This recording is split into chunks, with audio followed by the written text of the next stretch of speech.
Bon, je sais ce que tu vas encore me dire, tu vas me prendre pour un fou, c'est quoi ce truc dégueulasse? Ouais, genre j'ai jeté mes poubelles directement sur le sol, bah c'est un petit peu ça, c'est ce qu'on appelle le compostage de surface. Ça va se décomposer dans le sol et ça va venir nourrir ton sol. Regarde toutes les petites bébêtes qui sont heureuses à l'intérieur. L'avantage c'est que tu gagnes du temps, comme ça t'as pas besoin d'avoir un vrai composteur.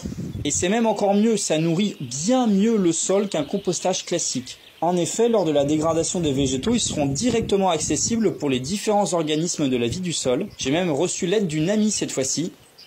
Donc là, on vient de refaire une zone de culture et j'en ai profité pour mettre du compostage de surface. On retrouve un peu de tout, de la patate douce, des pommes de terre, peaux de banane, épluchures de pommes de terre, coquilles d'œufs. Donc là, on récupère du paillage qu'on va mettre par-dessus. Et voilà, c'est fini. Une fois que le paillage est mis par-dessus, on voit pas le compostage de surface. Du coup, ça peut être une bonne idée pour ceux qui n'aiment pas l'apparence du compostage de surface. On peut même faire ses semis juste à côté du compostage de surface, ça n'est pas un problème. Et puis, ça ira même nourrir vos arbres fruitiers pour ceux qui en mettent. Je mets souvent du bois pourri en décomposition directement sur mes zones de culture. C'est une super façon de nourrir le sol. Donc là, c'est des zones de culture que j'ai pas encore fait. Donc ce que je fais, c'est que je retire l'ancien paillage. Je le mets sur les rebords, comme ça, tac, tac, tac, ce qui permet au passage d'enlever toutes les herbes indésirables qui commencent à percer. Typiquement, ce genre de choses là, on voit de l'herbe qui commence à pousser. Donc ça va être mis sur le bord. Comme ça, l'ancien paillage qui est pas totalement dégradé, je le jette pas, mais je le mets sur les côtés. Comme ça évite que le milieu s'enherbe. Là, donc, comme je vous disais, j'ai mis des morceaux de bois en décomposition qui vont bien nourrir le sol et les champignons de la vie du sol.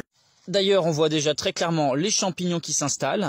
Toutes les herbes indésirables, je les ai mis dans la brouette, que je vais aller jeter un peu plus loin. Ça fera un genre de compost que je pourrai récupérer plus tard. Maintenant, je vais prendre le paillage et je vais le mettre directement sur ma zone. De cette façon, ça va nourrir ma zone. Donc là, voilà, c'est terminé. Et donc là-dedans, je vais pouvoir planter des choses comme par exemple du chou ou du navet qui est de saison.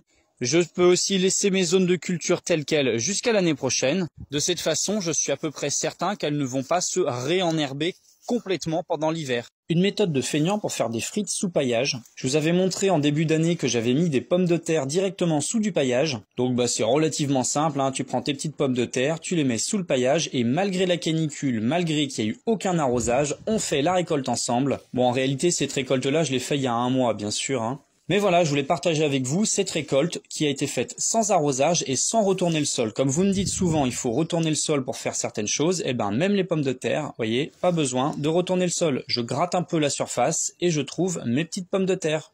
En plus de ça, vous pouvez voir que la vie du sol et la qualité de la terre est excellente grâce au paillage.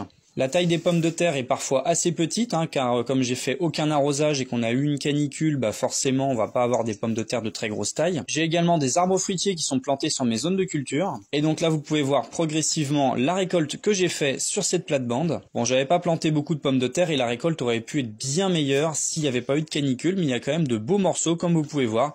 Et les plus grosses pommes de terre, je vais les mettre de côté pour que l'année prochaine ça me fasse des bien meilleures semences renforcées. Deux principaux avantages à ne pas retourner le sol. En permaculture, on considère que retourner le sol, c'est une hérésie. En effet, quand tu retournes le sol, tu détruis la vie du sol. Là, tu vois mes petits radis qui sont à côté de mes tomates et de mon pommier. Si je creuse et que j'enlève le paillage, on peut voir que la vie est très riche. Il s'y passe tout un tas de choses. Et c'est grâce à cette richesse et à ce sol riche et vivant que je n'ai pas eu besoin d'arroser de tout l'été quasiment. Sauf lors des premiers semis, bien évidemment. Puis ensuite, je n'arrose plus. En plus de ça, bien sûr, le sol est fertile. Et le deuxième avantage, tout simplement, un gain de temps incroyable. Je passe pas des heures à m'occuper de mon sol.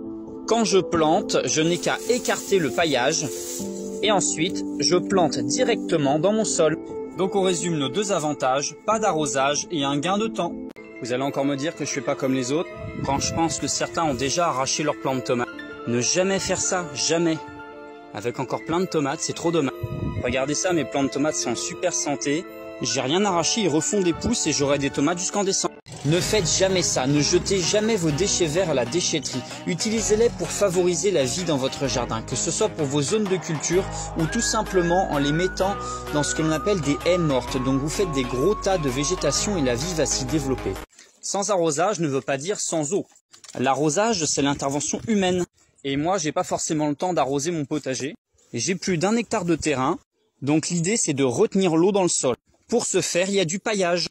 Et comme ça, l'eau reste dedans. Ma méthode infaillible pour faire des haricots. J'ai mis à tremper la veille sur ma zone de culture. J'ai simplement écarté le paillage. Je balance mes haricots comme si j'en avais rien à faire. Et après, je les piétine. Oula, c'est violent. Comme ça, ils sont bien en contact avec le sol. Je paille et c'est tout.